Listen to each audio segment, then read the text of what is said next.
ದೇಶಾದ್ಯಂತ ಇವತ್ತು 72ನೇ ಗಣರಾಜ್ಯೋತ್ಸವ ಸಂಭ್ರಮ. ಇದೇ ಸಂದರ್ಭದಲ್ಲಿ ನ್ಯೂಸ್ 18 ಜೈ ಹಿಂದ್ ಸನ್ಮಾನ ಅಂತ ಒಂದು ವಿಶೇಷ ಅಭಿಯಾನವನ್ನ ಕಳೆದ 3 ತಿಂಗಳಿಂದ ನಡೆಸಿಕೊಂಡು ಬಂದಿದೆ. 3 ತಿಂಗಳಿಂದ ನಾವು ಹುತಾತ್ಮ ಸೈನಿಕರನ್ನ ಸ್ಮರಿಸಿಕೊಳ್ತಾ ಇದೀವಿ. ಹಾಗೇನೆ ನಾವಿಷ್ಟು ಸೇಫ್ ಆಗಿ ಇಲ್ಲಿ ಕೂತ್ಕೊಂಡಿದೀವಿ, ಮಾತಾಡ್ತಾ ಇದೀವಿ ಅಂದ್ರೆ ನಮ್ಮನ್ನ ಕಾಯ್ತಿರುವಂತ ಸೈನಿಕರು ಕಾರಣ. ಅವರನ್ನು ಕೂಡ ನೆನಪು ಮಾಡ್ಕೊಳ್ತಾ ಇದೀವಿ. ಇನ್ನು ಈ ವಿಶೇಷ ಕಾರ್ಯಕ್ರಮದಲ್ಲಿ ಸಂದರ್ಭದಲ್ಲಿ ವಿಶೇಷ ಗಣ್ಯರು ಕೂಡ ನಮ್ಮ ಜೊತೆಗೆ ಜಾಯಿನ್ ಆಗಿದ್ದಾರೆ. ಅವರ ಹತ್ರನೂ ಮಾತಾಡ್ತೀನಿ. ಇನ್ನು ರಾಜ್ಯದಲ್ಲಿ 72ನೇ ಗಣರಾಜ್ಯೋತ್ಸವದ ಸಂಭ್ರಮ ಮಾಣಿಕ್ ಷಾ ಪರೇಡ್ ಮೈದಾನದಲ್ಲಿ ಕಳೆಗಟ್ಟಿದೆ. ರಾಜ್ಯಪಾಲರು ಇದೀಗ ಬಂದಿದ್ದಾರೆ, ಧ್ವಜಾರೋಹಣವನ್ನ ಮಾಡ್ತಾ ಇದ್ದಾರೆ.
ಗೌರವಾನ್ವಿತ ರಾಜ್ಯಪಾಲರು ಶ್ರೀ ವಜುಭಾಯಿ ವಾಲಾ ಅವರು ಧ್ವಜಾರೋಹಣವನ್ನು ಸಾಧ್ಯ ಮಾಡಿಕೊಟ್ಟಿದ್ದಾರೆ. ರಾಷ್ಟ್ರಧ್ವಜಕ್ಕೆ ನಮನ ಸಲ್ಲಿಸಿದ್ದೇವೆ. ಪೊಲೀಸ್ ವತಿಯಿಂದ ರಾಷ್ಟ್ರಗೀತೆ ಸಹ ಸಾಧ್ಯವಾಗಿದೆ.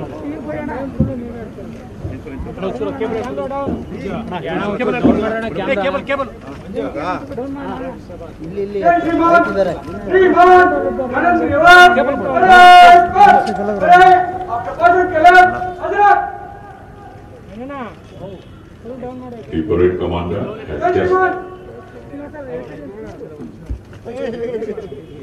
has just marched up to the dais and has given salute and is returning to his position.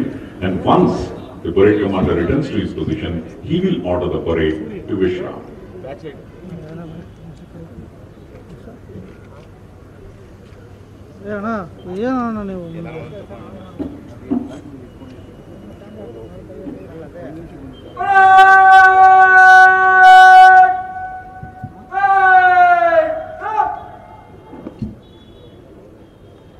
ಗೌರವ ವಂದನೆಯನ್ನ ಮಾನ್ಯ ರಾಜ್ಯಪಾಲರು ಸ್ವೀಕರಿಸಿದ್ದಾರೆ. ಇದೀಗ ಅವರಿಂದ ರಾಜ್ಯದ ಜನತೆಗೆ ಗಣರಾಜ್ಯೋತ್ಸವದ ಸಂದೇಶ. Republic Day message by the Honorable Governor of Karnataka, Shri Vajubhai Wala.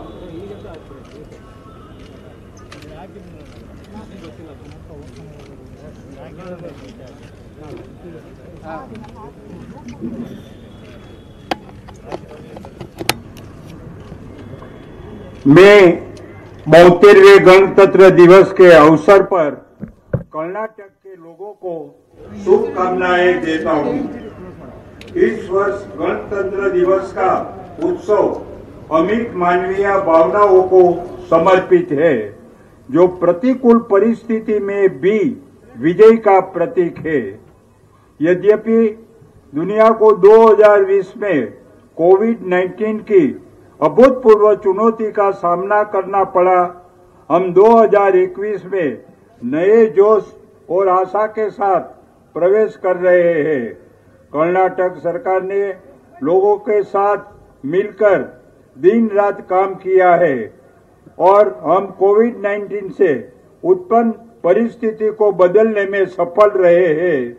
हमारी सरकार ने कोविड-19 के प्रतिकूल प्रभाव को कम करने का भरसक प्रयास किया है और हमने इस संकट का इस्तेमाल देश में अविरत स्वास्थ्य अवसंरचना बनाना और पीपीई किट और वेंटिलेटर के लिए उत्पादन क्षमता बढ़ाने के अवसर के रूप में किया है। यह हमारे प्रधानमंत्री श्री नरेंद्र मोदी जी की दूरदर्शिता को दृष्टिगत रखते हुए आत्मनिर्भर भारत की दिशा में एक अच्छा कदम है। उल्लेखनीय है कि भारत में 2 टीकों का उत्पादन किया है और विदेशों में इन टीकों का निर्यात भी किया है। 16 जनवरी को विश्व टीम अभियान के अंतर्गत एक सक्षम नेता के रूप में सम्मानित प्रधानमंत्री श्री ने विश्व की सबसे बड़ा टीकाकरण अभियान शुरू किया। हम केंद्र सरकार के साथ मिलकर टीके को उत्तरोत्तर सभी तक पहुंचाने का काम कर रहे हैं। सरकार हमारे डॉक्टर्स, नर्सों, पुलिस तथा अन्य स्वास्थ्य और अग्रिम पंक्ति के कर्मियों की प्रति आभार व्यक्त करती है। वे हमारा नायक है। मैं हमारे फील्ड स्टाफ, आपदा प्रबंधन टीमों और जिला प्रमुखों को भी सलाम करता हूं, जिन्होंने उत्तर कर्नाटक क्षेत्र में भारी बारिश की आपदा की चुनौती का प्रभावी ढंग से सामना किया है।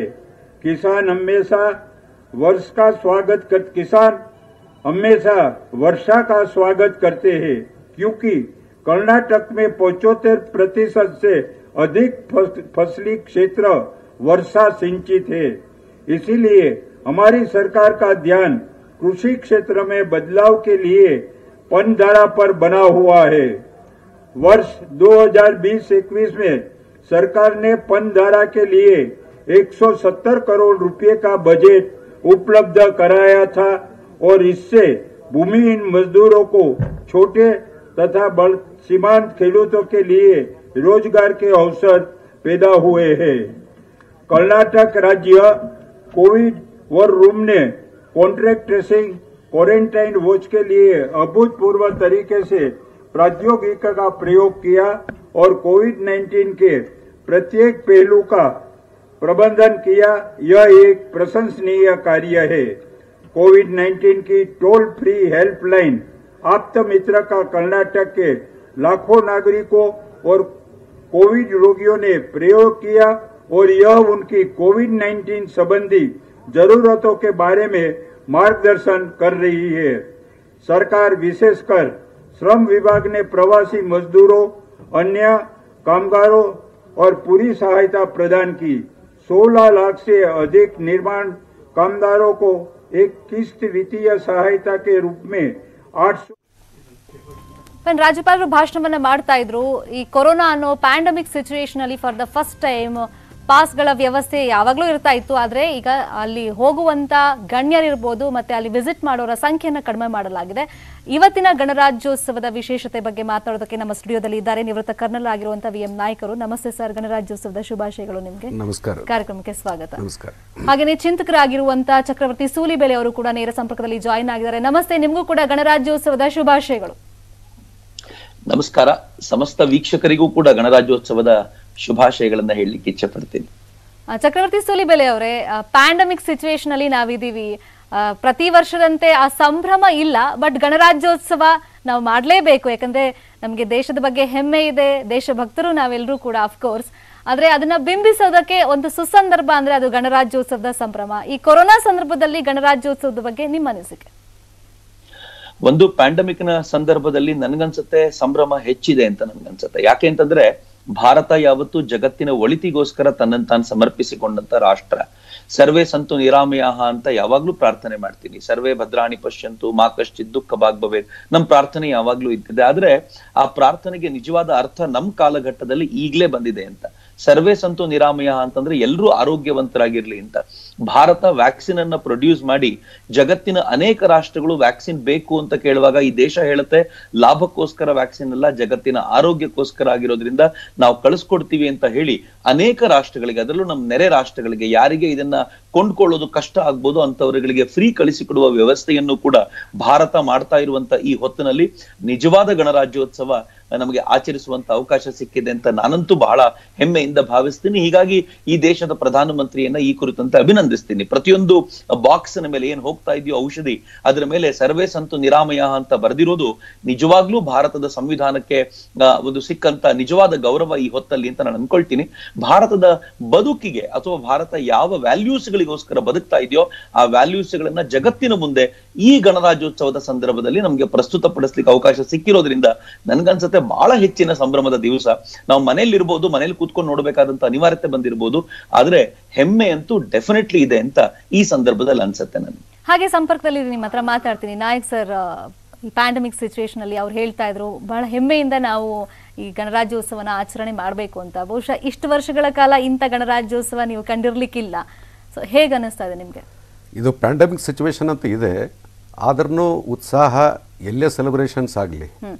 ನೀವು ಒಂದು ಉದಾಹರಣೆ ನೋಡ್ಬೋದು, ಈ ಡೆಲ್ಲಿ ಬಾರ್ಡರ್ದಲ್ಲಿ ಅಟ್ಲೀಸ್ಟ್ ಲಕ್ಷಾನುಗಟ್ಟಲೆ ಜನರು ಸೇರಿದ್ದಾರೆ ರೈತರು.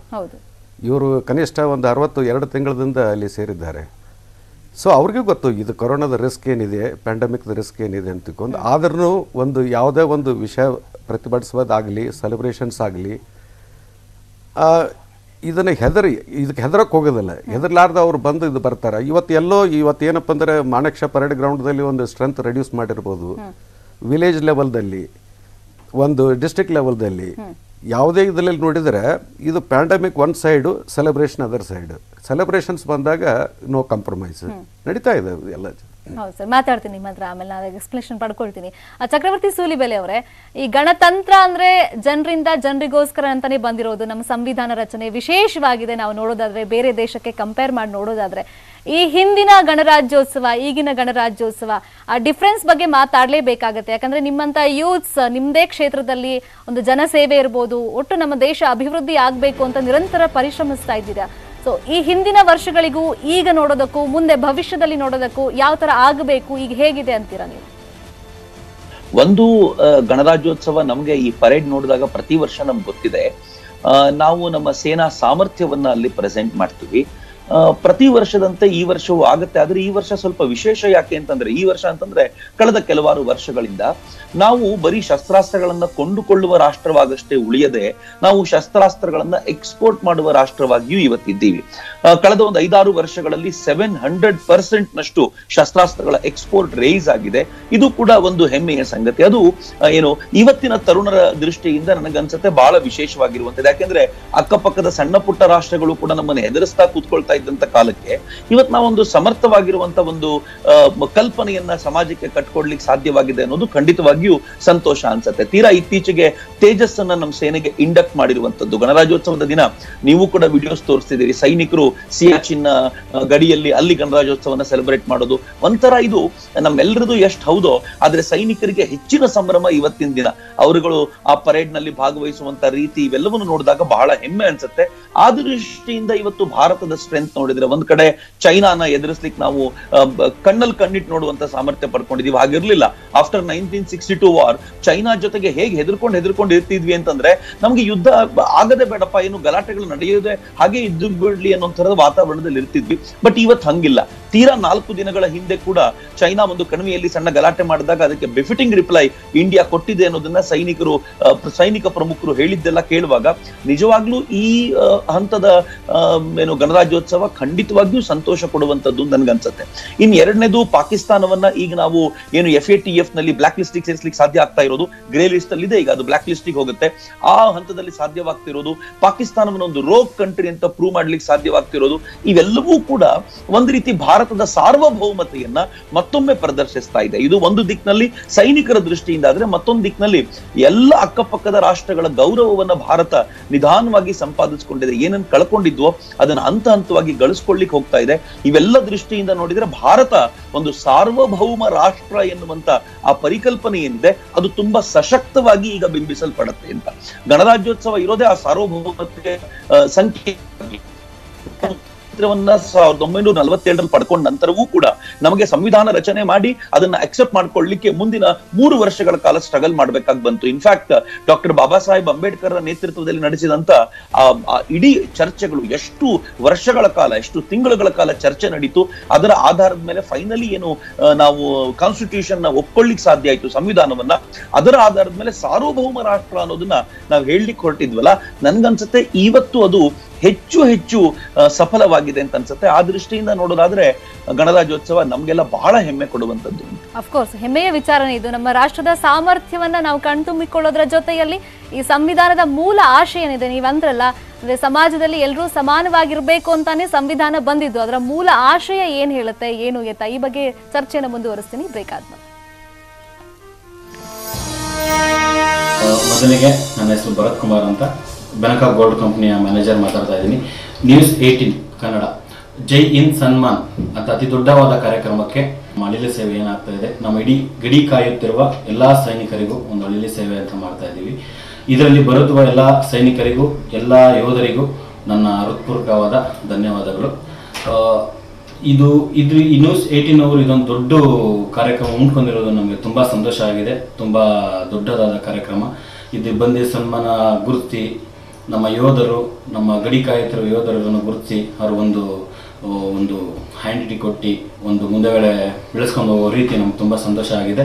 ಇದೇ ರೀತಿ ಕಾರ್ಯಕ್ರಮನ ಇನ್ನು ದೊಡ್ಡ ಕಾರ್ಯಕ್ರಮಗಳನ್ನ ಮಾಡಿ ನಮ್ಮ ಬೆನಕ ಗೋಲ್ಡ್ ಕಂಪ್ನಿ ಯಾವತ್ತೂ ನಿಮ್ಮ ಜೊತೆ ಇರುತ್ತೆ. ಮೊದಲಿಗೆ ನನ್ನ ಹೆಸರು ಭರತ್ ಕುಮಾರ್ ಅಂತ ಬೆನಕ ಗೋಲ್ಡ್ ಕಂಪ್ನಿಯ ಮ್ಯಾನೇಜರ್ ಮಾತಾಡ್ತಾ ಇದ್ದೀನಿ. ನ್ಯೂಸ್ 18 ಕನ್ನಡ ಜೈ ಹಿಂದ್ ಸನ್ಮಾನ್ ಅಂತ ಅತಿ ದೊಡ್ಡವಾದ ಕಾರ್ಯಕ್ರಮಕ್ಕೆ ನಮ್ಮ ಅಳಿಲು ಸೇವೆ ಏನಾಗ್ತಾ ಇದೆ, ನಮ್ಮ ಇಡೀ ಗಡಿ ಕಾಯುತ್ತಿರುವ ಎಲ್ಲ ಸೈನಿಕರಿಗೂ ಒಂದು ಅಳಿಲು ಸೇವೆ ಅಂತ ಮಾಡ್ತಾ ಇದ್ದೀವಿ. ಇದರಲ್ಲಿ ಬರುತ್ತುವ ಎಲ್ಲ ಸೈನಿಕರಿಗೂ ಎಲ್ಲ ಯೋಧರಿಗೂ ನನ್ನ ಹೃತ್ಪೂರ್ವಕವಾದ ಧನ್ಯವಾದಗಳು. ಇದು ಈ ನ್ಯೂಸ್ 18 ಅವರು ಇದೊಂದು ದೊಡ್ಡ ಕಾರ್ಯಕ್ರಮ ಉಂಟ್ಕೊಂಡಿರೋದು ನಮಗೆ ತುಂಬ ಸಂತೋಷ ಆಗಿದೆ. ತುಂಬ ದೊಡ್ಡದಾದ ಕಾರ್ಯಕ್ರಮ. ಇದು ಬಂದು ಸನ್ಮಾನ ಗುರುತಿಸಿ ನಮ್ಮ ಯೋಧರು, ನಮ್ಮ ಗಡಿ ಕಾಯುತ್ತಿರುವ ಯೋಧರನ್ನು ಗುರುತಿಸಿ ಅವರು ಒಂದು ಹ್ಯಾಂಡಿಟಿ ಕೊಟ್ಟು ಒಂದು ಮುಂದೆಗಡೆ ಬೆಳೆಸ್ಕೊಂಡು ಹೋಗೋ ರೀತಿ ನಮ್ಗೆ ತುಂಬ ಸಂತೋಷ ಆಗಿದೆ. ಇದೇ ರೀತಿ ಕಾರ್ಯಕ್ರಮನ ಇನ್ನು ದೊಡ್ಡ ಕಾರ್ಯಕ್ರಮಗಳನ್ನ ಮಾಡಿ ನಮ್ಮ ಬೆನಕ ಗೋಲ್ಡ್ ಕಂಪ್ನಿ. ಬ್ಯಾಕ್ ಗಣರಾಜ್ಯೋತ್ಸವ ಸಂಭ್ರಮದಲ್ಲಿ ಇದೀಗ ನಟಿ ಸೋನು ಗೌಡ ಅವರು ಕೂಡ ನಮ್ಮ ಜೊತೆ ಜಾಯಿನ್ ಆಗಿದ್ದಾರೆ. ಗಣರಾಜ್ಯೋತ್ಸವದ ಶುಭಾಶಯಗಳು ನಿಮಗೆ. Thank you. Wish you same. ಈ ಸ್ಕೂಲ್ ಡೇಸ್ ಆದ್ಮೇಲೆ ನಮ್ಗೆ ಅಷ್ಟೊಂದು ಗೊತ್ತಿರಲ್ಲ ಗಣರಾಜ್ಯೋತ್ಸವ ಅಂದ್ರೆ ಆಕ್ಚುಲ್ ಆಗಿ ಯಾತಕ್ಕೋಸ್ಕರ ಸೆಲೆಬ್ರೇಟ್ ಮಾಡ್ತಾರೆ ಅಂತ. ಅವತ್ತೊಂದು ಸ್ಪೆಷಲ್ ಮೂಮೆಂಟ್ ನಮಗೆ, ಅಂದ್ರೆ ವೈಟ್ ಡ್ರೆಸ್ ಹಾಕೊಳ್ಳೋದು, ಅಲ್ಲಿಗೆ ಹೋಗೋದು, ಒಂದು ಹಾಡು ಹೇಳೋದಿರ್ಬೋದು ಅಥವಾ ಪರೇಡ್ ಮಾಡೋದು, ಇಂಥದ್ದೆಲ್ಲ ಇರುತ್ತೆ. ಸೊ ಅವಾಗಿನ ಗಣರಾಜ್ಯೋತ್ಸವಕ್ಕೂ ಇವಾಗ ಅಂದರೆ ಅರಿವಿಗೆ ಬಂದ ಮೇಲೆ ಆಚರಿಸೋ ಗಣರಾಜ್ಯೋತ್ಸವಕ್ಕೂ ಯಾವ ಥರ ಅನ್ಸುತ್ತೆ ನಿಮಗೆ? ಅಂದರೆ ಅವಾಗ ಸುಮ್ಮನೆ ಇಂಡಿಪೆಂಡೆನ್ಸ್ ಡೇ ಆಗಿರ್ಬೋದು, ಇಲ್ಲಾಂದರೆ ರಿಪಬ್ಲಿಕ್ ಡೇ ಆಗಿರ್ಬೋದು, ಆ ಪೆರೇಡ್ ಇರ್ಬೋದು, ಇಲ್ಲಾಂದರೆ ಬ್ಯಾಂಡ್ ಇರ್ಬೋದು. ಸೊ ನಾನು ಬ್ಯಾಂಡ್ ಸೆಕ್ಷನಲ್ಲಿದ್ದೆ. ಸೊ ನಮಗೆಲ್ಲ ಅದು ಒಂಥರ ಖುಷಿ. But we didn't know the responsibilities. ಅಂದರೆ ನಾವು ನಮ್ಮ ದೇಶಕ್ಕೋಸ್ಕರ ಒಂದು ಗ್ರ್ಯಾಟಿಟ್ಯೂಡ್ ಒಂದು ಇದು ಮಾಡ್ತಾ ಇದ್ದೀವಿ ಅಂತ ನಮಗೆ ಅದು ಗೊತ್ತೇ ಆಗ್ತಾ ಇರಲಿಲ್ಲ. ಇವಾಗ ಐ ಫೀಲ್ ಇವತ್ತು ನಾನು ಈ ಚಾನೆಲ್ಗೆ ಬಂದಿರೋದು ಅಷ್ಟೇ. It is just I want to give something back to my nation. So ನನಗೆ ಇಲ್ಲಿ ಗಾಳಿ, ಇಲ್ಲಿನ ಮಣ್ಣು, ಇಲ್ಲಿನ ಊಟ ಎಲ್ಲ ಸಿಗ್ತಾ ಇರಾಗ it is just like I want to say thank you. And ನಾವಿವತ್ತಿಷ್ಟು ಸೇಫ್ ಆಗಿದ್ದೀವಿ ಅಂತಂದರೆ ಇಂಥವ್ರ ಎಲ್ಲ ಸೋಲ್ಜರ್ಸ್ಗಳಿಂದಾನೆ ಅಲ್ವಾ ಸರ್? ಬಿಕಾಸ್ ನೀವೆಲ್ಲ ಗಡಿನಲ್ಲೆಲ್ಲ ಪ್ರೊಟೆಕ್ಟ್ ಮಾಡ್ತಾ ಇರೋದ್ರಿಂದ we can sleep peacefully. So ಇಲ್ಲಾಂದರೆ ಇಷ್ಟೊತ್ತಿಗೆ ಏನೇನು ಆಗ್ತಾ ಇತ್ತು ನಮ್ಮ ದೇಶ. ಸೊ ಆ ಒಂದು ವಿಷಯಕ್ಕೆ it is just a gratitude thing. It is like a token of appreciation for all the Jai Jawan Jai Kisan. Of course sir, ನಮಗೆಲ್ಲ ಒಂದು ಹೆಮ್ಮೆ ಅಫ್ಕೋರ್ಸ್ ಇದ್ದೇ ಇರುತ್ತೆ. ನಾವು ಭಾರತೀಯರು ಈ ದೇಶದಲ್ಲಿ ಹುಟ್ಟಿದೆ ನಮ್ಮ ಪುಣ್ಯ ಅಂತೆಲ್ಲ. ಬಟ್ ನಿಮಗೆ ಆ ದೇಶ ಸೇವೆ ಮಾಡೋದಕ್ಕೆ ಒಂದು ಅವಕಾಶ ಸಿಕ್ಕಿರುತ್ತಲ್ಲ, ಅದರಲ್ಲೂ ಈ ಸ್ಪೆಷಲ್ ಮೂಮೆಂಟ್ಗಳು, ಅಂದರೆ ಅವ್ರು ಹೇಳ್ದಂಗೆ ಇಂಡಿಪೆಂಡೆನ್ಸ್ ಡೇ ಇರ್ಬೋದು, ರಿಪಬ್ಲಿಕ್ ಡೇ ಬಂದಾಗ ಸೊ ನಿಮ್ಮ ಒಳಗಡೆ ಒಂದು ದೇಶಭಕ್ತನಿರ್ತಾನಲ್ಲ, ಒಂದು ಜಾಗೃತನಾಗ್ತಾನೆ ಸ್ವಲ್ಪ ಹೆಚ್ಚಾಗೆ. ಸೊ ಆ ಎಕ್ಸ್ಪೀರಿಯನ್ಸ್ ಶೇರ್ ಮಾಡ್ಬೋದಾ? ಎಸ್, ಡೆಫಿನೆಟ್ಲಿ ಪ್ರತಿಯೊಬ್ಬ ಸೋಲ್ಜರ್ನಲ್ಲಿ ಈ ಥರ ಫೀಲಿಂಗ್ ಇರ್ತದೆ. ನಾವು ರಿಟೈರ್ ಆದ್ರೂ ನಮ್ಮ ಮಾನಸಿಕವಾಗಿ ನಾವು ಏನಂತಂದ್ರೆ ಇನ್ನೂ ಸರ್ವಿಸ್ನಲ್ಲಿ ಇದ್ವಿ ಅಂತಕ್ಕೊಂದು ಆ ಭಾವನೆ ಯಾವಾಗಲೂ ಇರ್ತದೆ. ಈಗ ನೋಡು, ಈಗ ಗಣತಂತ್ರ ದಿವಸ ಏನಂತಂದರೆ ಅಡಾಪ್ಟ್ ಆದದ್ದು 26 ಜನವರಿ. ಈ 26 ಜನವರಿ ಯಾಕೆ ಚೂಸ್ ಆಯಿತು? ಯಾಕಂದರೆ ಕಾನ್ಸ್ಟಿಟ್ಯೂಷನ್ ಕಂಪ್ಲೀಟ್ ರೆಡಿಯಾಗಿ 2 ವರ್ಷ ಅದರಲ್ಲಿ ಪ್ರಿಪ್ರೇಷನ್ದಲ್ಲಿ ಟೈಮ್ ಹೋಯಿತು. 26ನೇ ನವಂಬರ್ 1949ದಲ್ಲಿ ತಯಾರಾಗಿತ್ತು. ಅವತ್ತೇ ರಿಪಬ್ಲಿಕ್ ಡೇ ಮಾಡ್ಬೋದಾಗಿತ್ತಲ್ಲ, ಯಾಕೆ ಮಾಡಲಿಲ್ಲ? ಅದಕ್ಕೊಂದು ಕಾರಣ ಇದೆ. ಅದು ಏನಂತಂದರೆ Jawaharlal Nehru last Sunday of ಜನವರಿ, ಆ ಡೇಟ್ ಯಾವುದೇ ಬರ್ಬೋದು, ಲಾಹೋರ್ದಲ್ಲಿ ಒಂದು ಡಿಕ್ಲರೇಷನ್ ಮಾಡಿದ್ದೆ. ಮೊದಲು ಇಂಡಿಪೆಂಡೆನ್ಸ್ ನಮ್ಗೆ ಬೇಕು ಬೇಕು ಪೂರ್ಣ ಸ್ವರಾಜ್ ಬೇಕಂತ ಬ್ರಿಟಿಷರಲ್ಲಿ ಕೇಳ್ತಾ ಹೋದರೆ ಅವ್ರೇನು ಇದು ಮಾಡಲಿಲ್ಲ, ರಿಜೆಕ್ಟ್ ಮಾಡಿದರು. ಅವತ್ತು ಬಿಯಾಸ್ ನದಿ ಏನಪ್ಪ ಅಂದರೆ ದಂಡದಲ್ಲಿ ನಿಂತು ಅವತ್ತು ಡಿಕ್ಲೇರ್ ಮಾಡಿದ್ರು, ನಾವು ಇವತ್ತಿನಿಂದ ಪೂರ್ಣ ಸ್ವರಾಜ್. ಅದ್ರ ಸಲುವಾಗಿಯೇ ಯಾವಾಗಲೂ ಅವತ್ತು 26 ಜನವರಿ ಅವತ್ತು ಸಂಡೇ ಇತ್ತು. ಸೊ 26 ಡೇಟ್ ಅಡಾಪ್ಟ್ ಆದದ್ದು ಅಲ್ಲಿಂದ ಆಯ್ತು, ಸ್ಟಾರ್ಟ್ ಆಯಿತು. ಆಮೇಲೆ ಇದು ಇಂಡಿಪೆಂಡೆನ್ಸ್ ಆಗಲಿ ನಮಗೆ ಇವತ್ತು ಎಲ್ಲರೇನಪ್ಪ, ಭಗತ್ ಸಿಂಗ್ ಆಗಲಿ, ಮಹಾತ್ಮ ಗಾಂಧಿ ಆಗಲಿ, ಎಲ್ಲರೂ ಯಾರ್ಯಾರು ಫೈಟ್ ಮಾಡ್ಯಾರೋ ಅವ್ರನ್ನೆಲ್ಲ ನೆನಪಬೇಕು. ಅದ್ರ ಜೊತೆಗೆ ಸೈನಿಕರು ಈ ಇಂಡಿಪೆಂಡೆನ್ಸ್ ಸಿಕ್ಕ ನಂತರ ಇದುವರೆಗೆ 4 ಯುದ್ಧಗಳಾಗ್ಯಾವ. 4 ಯುದ್ಧಗಳಾಗ್ಯಾವ. ಮತ್ತೇನಪ್ಪ ಅಂದ್ರೆ ನಮ್ಮದು ಎನಿಮಿಗಳು ಕಂಟಿನ್ಯೂಸ್ ಎನಿಮಿಗಳು. ಇವತ್ತು ಏನಂತಂದ್ರೆ ಪಾಕಿಸ್ತಾನ ಇಂಡಿಪೆಂಡೆನ್ಸ್ ಆದ ತಕ್ಷಣ ಏನಂತಂದ್ರೆ ಒಂದು ವಾರ್ ಡಿಕ್ಲೇರ್ ಮಾಡಿದ್ರು ಕಾಶ್ಮೀರ ಸಲುವಾಗಿ. ಅದಾದ ನಂತರ ಚೈನಾ ಇನ್ನು ಬಿಗರ್ ಎನಿಮಿ. ಸೊ ಈ ಇಂಡಿಯಾದ preparation for meeting these two enemies continuous ಪ್ರೊಸೆಸ್ನಲ್ಲಿ ಇರಬೇಕು. ಈ ನಮ್ಮ ಸೈನಿಕರದು ಇಡೀ ವರ್ಲ್ಡ್ದಲ್ಲಿ ಬೆಸ್ಟ್ ಸೈನಿಕರಂತ ಇದೇನಂತಂದ್ರೆ ಒಂಥರ ಒಂದು ಫೀಲಿಂಗ್ ಇದೆ, ಒಂದು ಒಪಿನಿಯನ್ ಇದೆ ಎಲ್ಲರಿಗೂ. ಸೊ ಇದನ್ನು ಕಂಟಿನ್ಯೂಸ್ ಪ್ರಿಪರೇಷನ್ ಇರಬೇಕು. ನಮ್ಗೆ ತುಂಬ ಹೆಮ್ಮೆ, ನಮ್ಗೆ ಏನಪ್ಪ ಒಂದು ಅಪಾರ್ಚುನಿಟಿ ಸಿಕ್ತು ಆರ್ಮಿದಲ್ಲಿ ಇದು ಮಾಡಲಿಕ್ಕೆ. ನಾನು ಶ್ರೀಲಂಕಾದಲ್ಲಿದ್ದೆ LTT ವಿರುದ್ಧ ಫೈಟ್ ಮಾಡ್ಬೇಕಾದ್ರೆ 1989. ಸೊ ಅಲ್ಲಿ ಅದೊಂದು ಇವತ್ತಿನ ಏನಂತಂದ್ರೆ ಎಷ್ಟೋ ಜನರು ಕಮಿಷನ್ಡ್ ಆಗಿ ರಿಟೈರ್ ಆಗ್ಯಾರ, ಯುದ್ಧನೇ ನೋಡಿಲ್ಲ. ನಮಗೊಂದು ಯುದ್ಧದ ಒಂದು ರಣರಂಗದಲ್ಲಿ ಇದ್ದೀವಿ ಅಂತ ತಿಳ್ಕೊಂಡು ನಮ್ಗೆ ಭಾಳಷ್ಟು ಸಂತೋಷ ಆಗ್ತದೆ. ಸೊ ಆ ಟೈಪ್ ಪ್ರತಿಯೊಬ್ಬ ಸೈನಿಕ ಇರ್ಬೋದು, ಆಫೀಸರ್ ಇರ್ಬೋದು, ಯಾರು ರಿಟೈರ್ ಆದ್ರೂ ಅವ್ರು ಏನಪ್ಪ mentally still they are with the armed forces. ಆ ರಣರಂಗದ ಎಕ್ಸ್ಪೀರಿಯನ್ಸ್ ಕೇಳಬೇಕು ಅಂತ ನನಗೆ ಭಾಳಷ್ಟು ಕುತೂಹಲ ಇದೆ. ನಿಮ್ಮ ಹತ್ರ ಮಾತಾಡ್ತೀನಿ ಸರ್. ಚಕ್ರವರ್ತಿ ಸೂಲಿಬೆಲೆ ಅವರೇ, ಈ ಅವ್ರ ಹತ್ರ ಮಾತಾಡೋಣ, ಆಮೇಲೆ ಕನೆಕ್ಟ್ ಆಗ್ತಾರೆ. ಸೋನುಗೌಡ ಅವರು ಹೇಳ್ತಾ ಇದ್ರು ಒಂದು ಎಕ್ಸ್ಪೀರಿಯನ್ಸ್ ಅದೊಂದು ಇರುತ್ತಲ್ಲ ಆ ರಣರಂಗದಲ್ಲಿ. ನಾವು ಅದು ಸಿನಿಮಾದಲ್ಲೋ ಅಥವಾ ಈ ಥರ ಆಯಿತು ಅಂತ ನಾವು ನ್ಯೂಸಲ್ಲಿ ನೋಡಿದಾಗ್ಲೇ ಒಂಥರ ಮೈ ರೋಮಾಂಚನ ಆಗುತ್ತೆ, ಮತ್ತು ಆ ದೇಶ ಪ್ರೇಮ ಜಾಗೃತ ಆಗುತ್ತೆ. ಸೊ ಇಲ್ಲಿ ಕುತ್ಕೊಂಡು ನೋಡಿದಾಗ ನಿಮ್ಗೆ ಏನು ಫೀಲ್ ಆಗ್ತಿರುತ್ತೆ ಅಂದರೆ, ಅಫ್ಕೋರ್ಸ್ ನಾವು ನಮ್ಮ ವೈರಿಗಳನ್ನ ಬೈಕೊಳ್ತಾನೆ ಇರ್ತೀವಿ, ಯಾಕೆ ಹಿಂಗೆ ಮಾಡಿದ್ರು ಈ ಸಿಚುವೇಶನಲ್ಲಿ ಅಂತ. ಸೊ ನಮ್ಗೇನಾದ್ರು ಕೊಡುಗೆ ಕೊಡೋಕ್ಕೆ ಸಾಧ್ಯ ಇದೆಯಾ ಅಂತ ಅನಿಸ್ತಾ ಇರುತ್ತೆ. ಬಟ್ ಅಟ್ಲೀಸ್ಟ್ ಅಂದರೆ ಇವ್ರಿಗೆ ನಾವು ಈಗ ಕಾರ್ಗಿಲ್ ಯುದ್ಧ ಆದಂಥ ಟೈಮ್ನಲ್ಲೆಲ್ಲ ದೇಣಿಗೆ ಕೊಡೋದಿರ್ಬೋದು, ಅಂಥದ್ದೆಲ್ಲ ಕೊಟ್ವಿ. ಬಟ್ ಏನು ಅನ್ನಿಸ್ತಾ ಇರುತ್ತೆ ಮನ್ಸಲ್ಲಿ ಅವಾಗ?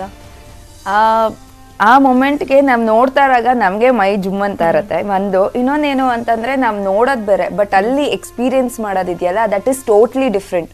ಇಲ್ಲಿ ತೋರಿಸುತ್ತೆ ಏನೇನೋ ಒಂದಷ್ಟು ತೋರಿಸ್ತಾರೆ, ಬಟ್ ಅಲ್ಲಿ ಏನಾಗ್ತದೆ ಆ ಪ್ರತಿಯೊಬ್ಬರು ಅದು ಯಾರು ಎಕ್ಸ್ಪೀರಿಯನ್ಸ್ ಮಾಡಿರ್ತಾರಲ್ಲ ಅವ್ರಿಗೆ ಗೊತ್ತಿರೋದು. ಸೊ ಇನ್ನೊಂದು ಇಂಟರ್ವ್ಯೂ ನೋಡ್ತಾ ಇದ್ದೆ ನಾನು ಸೈನಿಕರದು. ಸೊ ಹೇಗೆ ಅವರು they used to fight against Pakistan ಕಾರ್ಗಿಲ್ನಲ್ಲೆಲ್ಲ ಹಿಂಗೆ ಆ ಬಾಂಬ್ಗಳಾಗಿರ್ಬೋದು, ಕೆಲವರು ಎಷ್ಟೋ ಸೈನಿಕರು ಅವ್ರವ್ರ ಅಂಗಗಳು ಕಳ್ಕೊಂಡಿರ್ತಾರೆ, ಬಟ್ ಆ ಒಂದು ಛಲ ಬಿಟ್ಟಿರಲ್ಲ ಅವರು.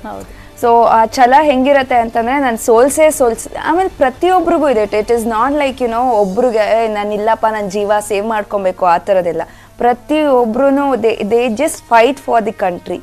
ಅದನ್ನೆಲ್ಲ ನೋಡಿದಾಗ ನಾವೇನೇನೂ ಇಲ್ಲ ಅಂತ ಅನ್ಸುತ್ತೆ.